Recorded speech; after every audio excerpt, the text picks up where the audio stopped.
Hello, Lumi. I am Leo. Nice to meet you. And you. My mane glows like the sun. Wow, it's so beautiful. It shines for new friends. Hello everyone, and welcome back to our channel. Today, I've got a heartwarming story for you, straight from the heart of a magical sun-dappled forest. It's a tale about an unlikely friendship and the incredible power of kindness.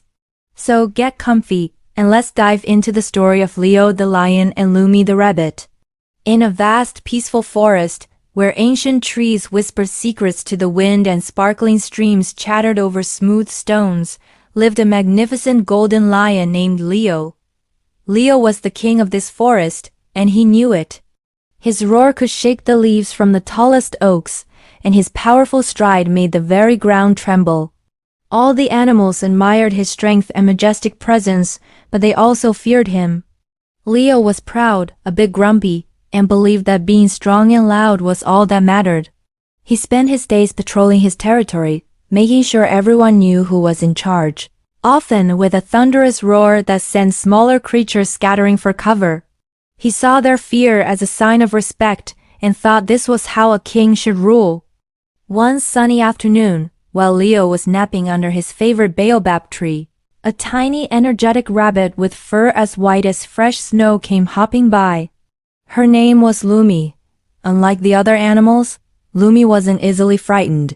She was curious, clever, and had a heart full of courage. She saw the mighty lion sleeping and, instead of running away, her nose twitched with interest. She had heard tales of the grumpy king, but had never seen him up close. Quietly, she tiptoed nearer, her big, bright eyes taking in the sight of the huge, golden creature. As she watched, a gentle breeze rustled the leaves above, and a small ripe berry fell from a branch, landing right on the tip of Leo's nose. Leo's eyes snapped open. He let out a mighty irritated sneeze that sent the berry flying. He was not in a good mood. His nap had been disturbed. He glared around, his eyes narrowing as he spotted the tiny white rabbit. "And what do you think you're doing?" he growled, his voice a low rumble that vibrated through the air. "Are you the one who woke me up?" Lumi, though startled by the sudden roar, stood her ground. She took a deep breath and said in a small but steady voice, "Oh no, your majesty, it was just a silly berry. I was just passing by and admiring how peaceful you looked while you were sleeping." Leo was taken aback. No one had ever spoken to him so bravely, especially not a tiny rabbit. He was used to creatures trembling and apologizing. He grumbled, admiring, or plotting some mischief. Lumi simply smiled. "Neither, your majesty. I was just thinking that even a great king needs a peaceful nap." Her sincere and fearless response intrigued Leo. He huffed, trying to maintain his intimidating image, but a tiny flicker of curiosity was lit within him. He watched as Lumi gracefully hopped away, disappearing into the undergrowth. For the first time, Leo felt something other than pride or annoyance. He felt interested.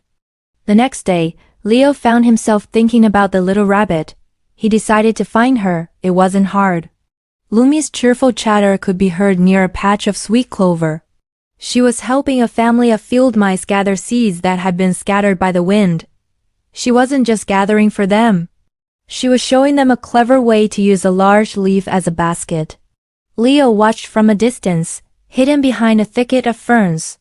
He saw how the mice, who would normally flee from him, worked alongside Lumi, their fear replaced by gratitude. They laughed and worked together, and the scene was filled with a warmth that Leo had never experienced. He saw Lumi then help a young bird who had fallen from its nest, gently nudging it toward a low branch so its mother could reach it. Everywhere Lumi went, she left a trail of happiness. She would help the squirrels find the best nuts, guide lost fawns back to their mothers, and even tell jokes to the grumpy old badger until he cracked a smile. The forest seemed brighter and more alive around her. Leo continued to watch her for days, and a strange feeling began to grow in his heart. He saw that Lumi's strength wasn't in a loud roar or a powerful stride. Her strength was in her kindness. The other animals didn't fear her. They loved her. They sought her out, not because they had to, but because they wanted to. Finally, Leo decided he had to understand. He approached Lumi one evening as she was watching the sunset from a grassy hill. This time his steps were quiet, and his voice was gentle. "Lumi," he said, his voice barely a rumble. Lumi turned, her eyes wide with surprise but not fear. "Your Majesty," she chirped. "Isn't the sunset beautiful tonight?" Leo sat down, a bit awkwardly, next to her. It was the first time he had ever sat so close to one of his subjects. "Lumi," he began, "I have been watching you. The other animals, they don't run from you, they love you. How do you do it?" "I am their king, strong and powerful, yet they fear me." Lumi looked at the great lion, her gaze soft and understanding. "Oh, Leo," she said, using his name for the first time. "Strength isn't just about how loud you can roar. True strength is in how you lift others up. You rule with fear, but fear only pushes others away. Kindness brings everyone together. It's like the sun, it doesn't force the flowers to bloom. It shares its warmth, and they open up all on their own." Leo listened, and for the first time he truly heard. He looked at his own massive paws that could strike fear into any heart, and thought about how Lumi used her tiny paws to help and to heal. A change began in Leo. It was slow at first. The next day, instead of roaring to announce his presence, he walked quietly through the forest.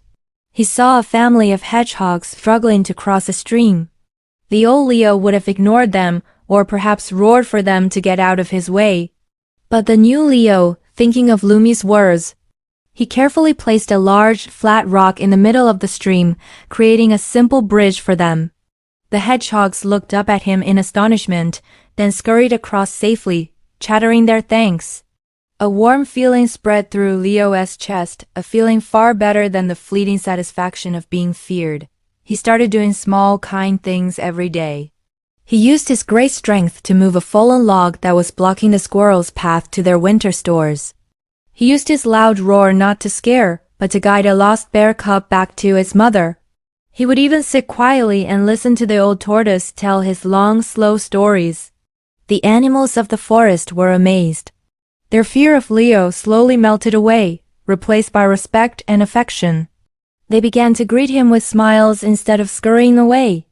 The forest, which was once ruled by fear, now flourished with friendship and cooperation. Leo and Lumi became the best of friends.